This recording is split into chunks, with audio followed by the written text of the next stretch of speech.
బాబు, ఆ? డ్రైవర్ రాంబాబు అంటే నువ్వేనా? అవునమ్మా, మీకెలా తెలుసు? సుమతి చెప్పింది. అమ్మగారు చెప్పారా? ఆవిడ ఎక్కడున్నారు? మీ అమ్మగారి గురించి నువ్వేం కంగారు పడాల్సిన అవసరం లేదు. తల్లి బిడ్డ ఇద్దరూ క్షేమంగా ఉన్నారు. ఏంటి, తల్లి బిడ్డనా? అవును రాంబాబు, నిన్న సుమతికి నేనే పురుడు పోయాల్సి వచ్చింది. అదృష్టవశాత్తు తల్లి బిడ్డ ఇద్దరూ క్షేమంగా ఉన్నారు. వాళ్ళు ఇప్పుడు ఎక్కడున్నారు? మా ఇంట్లోనే ఉన్నారు. రా చూద్దుగాని. ఆ. రా. రాత్రంతా ఏమైపోయావు రాంబాబు? పూజారి గారు నిన్ను వెతుక్కుంటూ కారు వైపు వచ్చారు. వర్షపు చినుకులు పడేసరికి స్పృహలోకి వచ్చానమ్మా. ఆ తర్వాత మిమ్మల్ని వెతుక్కుంటూ ఎటూ వెళ్ళి దారి తప్పాను. రాత్రంతా చుట్టుపక్కల ప్రాంతాలు తిరుగుతూనే ఉన్నాను. ఇదిగో తెల్లారేసరికి ఆ పరమశివుడు కరుణించి మీ దర్శనం చేయించాడమ్మా.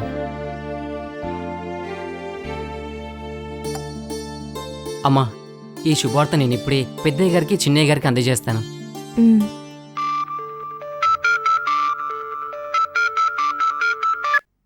హలో, ఎవరు? అయ్యగారు, నేను రాంబాబుని. ఒరే రాంబాబు, ఎక్కడ్రా? ఏమైపోయారా? అమ్మాయి ఎక్కడుంది? అబ్బో, అదంతా పెద్ద కథ బాబు గారు. దానికంటే ముందు నేను మీకు శుభవార్త చెప్తాను బాబు గారు. శుభవార్త ఏమిటది? చిన్నమ్మ గారికి పాప పుట్టింది. అవునా? ఎప్పుడు? నిన్నే కాన్పు జరిగింది. తల్లి బిడ్డ క్షేమంగా ఉన్నారు. ఎక్కడ జరిగిందిరా? సుంకరమిట్ట శివాలయానికి వెళ్లే దారి మధ్యలో 91 కిలోమీటర్ మైల్ రాయి దగ్గర ఆ, విశ్వేశ్వర స్వామి దేవాలయం ఉంది. ఆ గుళ్ళోనే ప్రసవం జరిగింది. సరే, అక్కడే ఉండండి, నేను బయలుదేరి వస్తున్నాను. వద్దు బాబు గారు, అమ్మగారిని పాపని నేనే తీసుకొస్తాను. ఒరే నీకు సంతోషంలో బుర్ర పని చేయట్లేదు. నేను చెప్పిన మాట విను. అక్కడి నుంచి కదలొద్దు, నేను బయలుదేరి వస్తున్నాను. అలాగే బాబు గారు. రథాలు, వాసు. అయ్యగారు, అమ్మా, రాంబాబు ఇప్పుడే ఫోన్ చేశాడు. కోడలికి పాప పుట్టిందట. తల్లి బిడ్డ క్షేమంగా ఉన్నారట. నేను వెంటనే వెళ్ళాలి. వాసు, నువ్వు కార్ రెడీ చేయి, బయలుదేరాలి. వెళ్ళు. అమ్మగారు, పెద్దయ్య గారికి ఫోన్ చేశానమ్మా. చాలా ఆనందపడ్డారు. వెంటనే బయలుదేరి వస్తున్నామని చెప్పారు. మరి వీళ్ళ నాన్నగారికి చెప్పలేదా? చిన్నయ్య గారు ఫోన్ ఎంత ప్రయత్నించినా దొరకడం లేదమ్మా. దొరకడం లేదా? అవునమ్మా. అయినా పెద్దయ్య గారు వస్తున్నారు కదమ్మా. చిన్నయ్య గారి అడ్రస్ ఆయనకి తెలిసే ఉంటుంది. మీరేం కంగారు పడకండి.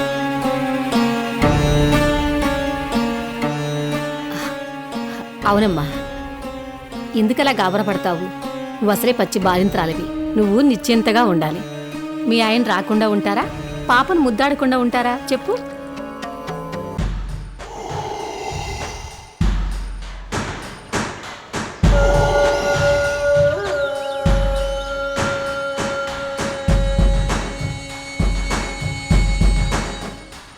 ఏమైనా కనిపిస్తోందా? ఏమీ కనబడటం లేదు. మనసంతా లగ్నం చేయి. నా మాటలు జాగ్రత్తగా విను. విశ్వపతికి మానవ రూపం ఇవ్వగల బాలిక భూగోళం మీద పడింది. ఇక ఆమెను తెచ్చి ఇక్కడ బలివ్వటమే మిగిలింది. ఆ బాలిక ఎక్కడ ఉందో తెలుసుకుని ఆమెను తెచ్చే బాధ్యత నీదే జుంబా. మన వంశం ఎన్నో తరాలుగా ఈ అవకాశం కోసం ఎదురు చూస్తుంటే ఆ అవకాశం నీకు దక్కింది. జుంబా, నువ్వు ఈ క్షణమే ఆ బాలిక వేటలో బయలుదేరుతున్నావు. ఆ బాలికను వేటాడతాను. ప్రాణాలకు తెగించి ఆమెను తీసుకొచ్చి విశ్వపతికి బలిస్తాను. కానీ ఆమె ఎక్కడుందో ఎలా తెలుస్తుంది? ఆ ఏర్పాటు స్వయంగా విశ్వపతి చెయ్యబోతున్నాడు. అటు చూడు.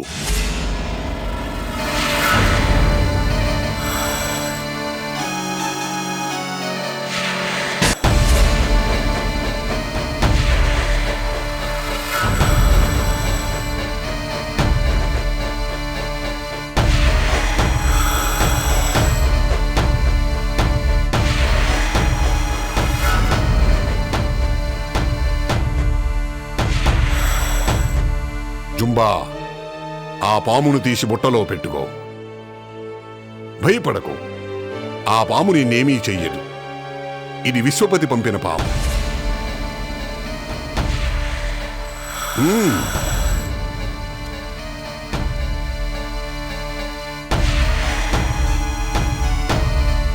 ఈ పాము నీకు ఆ బాలిక వైపు వెళ్ళే దారి చూపిస్తుంది. అంతేకాదు, ఇది నీ ఆత్మరక్షణకు కూడా ఉపయోగపడుతుంది.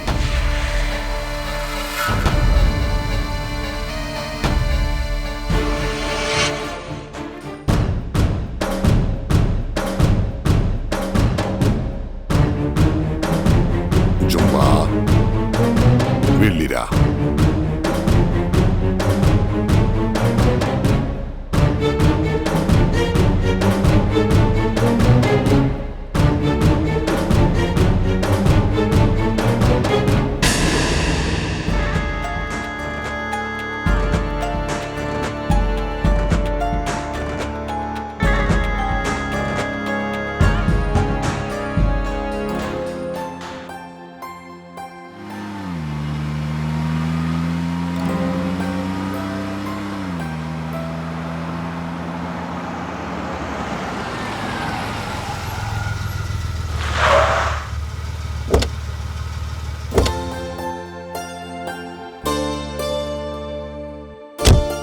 నమస్కారం. నమస్కారం అండి. నా పేరు కామేశ్వర శర్మ. ఈ గుడికి అర్చకుణ్ణి. మా అమ్మాయి ఎలా ఉంది? తల్లి బిడ్డ క్షేమంగా ఉన్నారు. మా అమ్మాయిని చూడొచ్చా? పదండి. ఏదో గుడికని బయలుదేరిన మా అమ్మాయి ఇక్కడికి రావడం ఏమిటి, ఇక్కడ ప్రసవించడం ఏమిటి? అవును, అమ్మాయి అమ్మాయి అంటున్నారు ఇందాక నుంచిను. సుమతి మీ కోడలు కదా? నా కూతురు లేరు పూజారి గారు, అందుకే సుమతి నా కూతురు అయింది. బాగుంది. అందుకే అంటూ ఉంటారు, పెద్దవాళ్ళు పెద్ద మనసుతో ఆలోచిస్తుంటారు అని. రండి.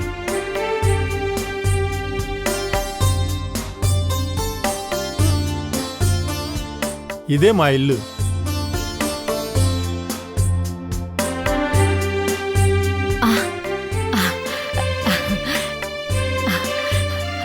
అమ్మా సుమతి, మీ మామయ్య గారు వస్తున్నారమ్మా. ఇదిగో బుజ్జి బంగారం, నిన్ను చూడటానికి మీ తాతగారు వచ్చేస్తున్నారా? నువ్వేమో మెల్లిగా నిద్రలో జారుకుంటున్నావు. లేలే, లే బంగారం, లేలే. హాయ్.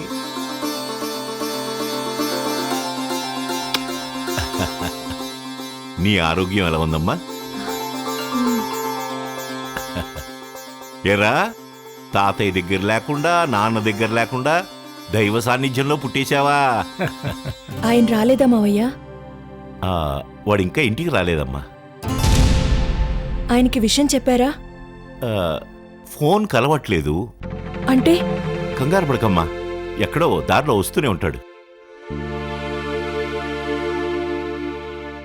పాప నాన్నగారు ఊళ్ళో లేరా? ఒక ముఖ్యమైన బిజినెస్ పని మీద హైదరాబాద్ వెళ్ళాడు. కొన్ని పరిస్థితుల వల్ల అక్కడే ఉండిపోవాల్సి వచ్చింది. అమ్మా సుమతి, మనం ఇంటికి వెళ్లే సమయానికి ఇంట్లో ఉంటాడు. మరి మనం బయలుదేరదామా? అలాగే మావయ్య. భానుమతి, అమ్మాయి ప్రయాణానికి సిద్ధం చెయ్యి. అలాగేనండి. అయ్యా, ఈలోగా మీరు సర్వేశ్వరుడి దర్శనం చేసుకుంటారా? ఇంత దూరం వచ్చి ఆ మహద్భాగ్యాన్ని కాదనుకుంటానా? రండి రండి.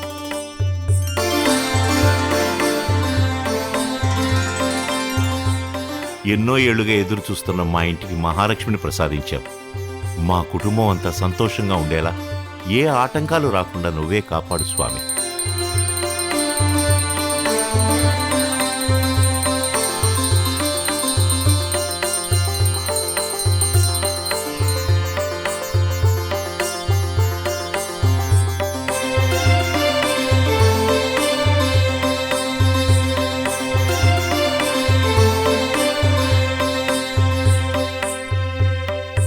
అయ్యా, మా పాప పుట్టిన ఘడియల్ని బట్టి ఏదైనా దోష నివారణ జరిపించాలా? అవసరం లేదండి. పాప అమృత ఘడియల్లో జన్మించింది. ఈమె వల్ల అసాధ్యాలు సుసాధ్యాలు అవుతాయి.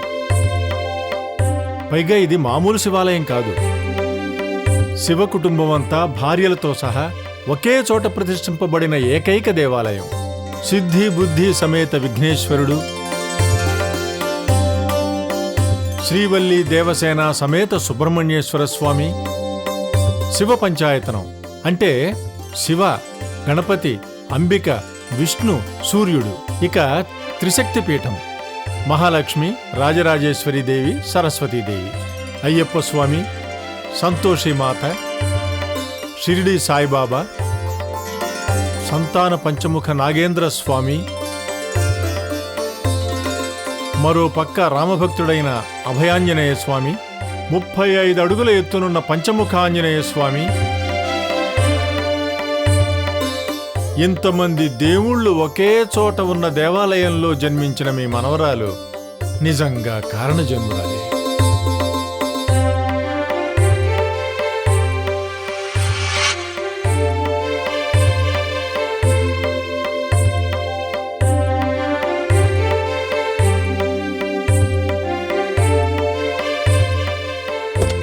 ఎక్కమ్మా. అమ్మా సుమతి, నువ్వు వెళ్తున్నావు అంటే మనసంతా వెలితిగా ఉందమ్మా. అవునమ్మా, ఈ కొద్ది గంటల్లోనే సుమత్తో మాకు మంచి అనుబంధం ఏర్పడింది. అలా అయితే మీకు తోచినప్పుడల్లా ఫోన్ చేయండి, కారు పంపిస్తాను, వచ్చి మీ అమ్మాయిని చూసుకొని వెళ్ళండి. మీ అభిమానానికి చాలా సంతోషం అండి. భగవంతుడు ఏం చేసినా గొప్ప లక్ష్యంతోనే చేస్తాడు పూజారి గారు. సుమతికి చిన్నప్పుడే తల్లిదండ్రులు నీడ కరువైంది. తొలికాన్పు పుట్టింట్లో జరగాలన్న కోరికని ఆ భగవంతుడు ఎలా నెరవేర్చాడో చూశారా? అవును, అంతా శివలీల. అమ్మా సుమతి, బయలుదేరదామా? అలాగే మావయ్య.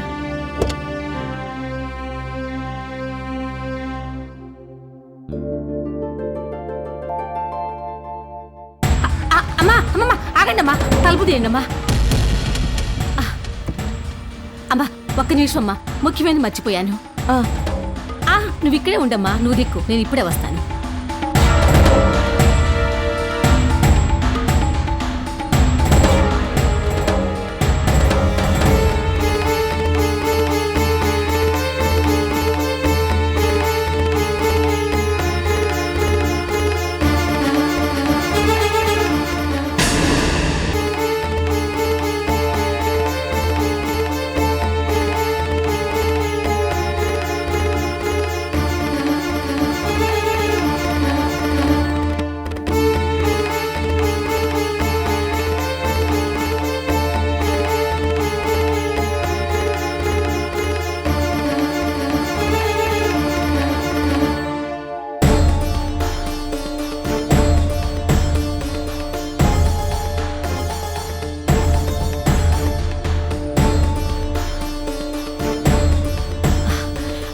అమ్మ సుమతి, ఈ తాయెత్తు బార్సాల కాగానే పాప మెళ్ళలో కట్టమ్మా.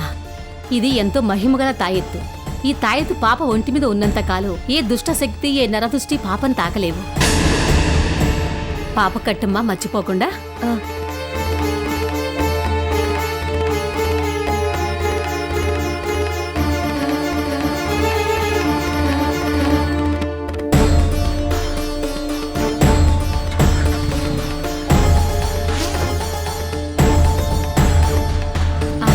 జాగ్రత్తగా వెళ్ళరమ్మా.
కుడికాలు ముందు పెట్టి లోపలికి రండమ్మా.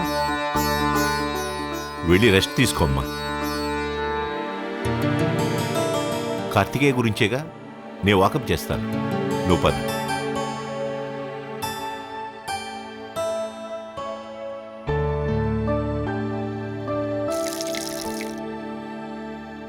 హలో, మూర్తి గారు ఉన్నారా? మూర్తి గారు, నేనే జగపతిరావుని మాట్లాడుతున్నాను. కార్తికేయ అక్కడికి వచ్చాడా? ఆహా, సరే, నేను మళ్ళీ ఫోన్ చేస్తాను. ఏమైంది పెదనాన్న? కార్తికేయ వెళ్ళిన పని అయిపోయిందట, వెంటనే రిటర్న్ కూడా అయిపోయాడట. అలా అయితే ఈ పాటకు వచ్చేసి ఉండాలి. వాసు, కార్తికేయ స్కూలుకు వెళ్ళే పిల్లాడేం కాదు కదా. ఎక్కడికైనా వెళ్ళుంటే ముఖ్యమైన పని మీద వెళ్ళి ఉండాలి.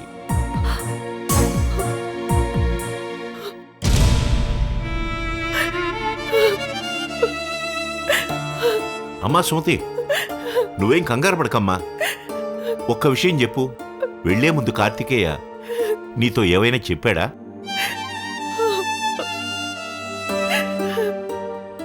ఏరా నీకు? నాకేం చెప్పలేదు పెదనాన్న.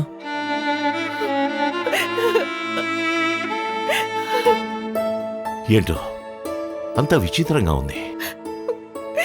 అమ్మా సుమతి, నువ్వు వెళ్ళి రెస్ట్ తీసుకోమ్మా. సుమతి, బాధపడకమ్మా. నువ్వు ఎక్కువ టెన్షన్ పడకూడదు. అంతేకాదు, కొత్తగా ఇంట్లోకి ఈ జగపతిరావు వారసురాలను తీసుకొచ్చావు. నేనుండగా ఈ కుటుంబానికి ఎటువంటి అమంగళం జరగదమ్మా. నువ్వు నిశ్చింతగా ఉండమ్మా. వెళ్ళు.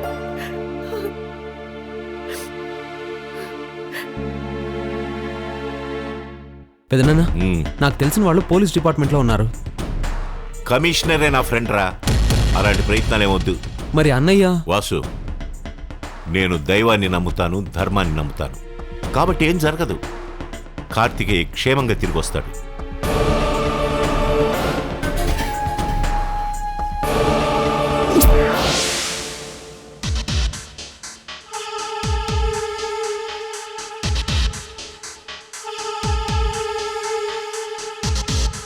ఆ చూపేంటి? ఏవైనా జరగాలని కోరుకుంటున్నావా, జరగకూడదని ప్రార్థిస్తున్నావా?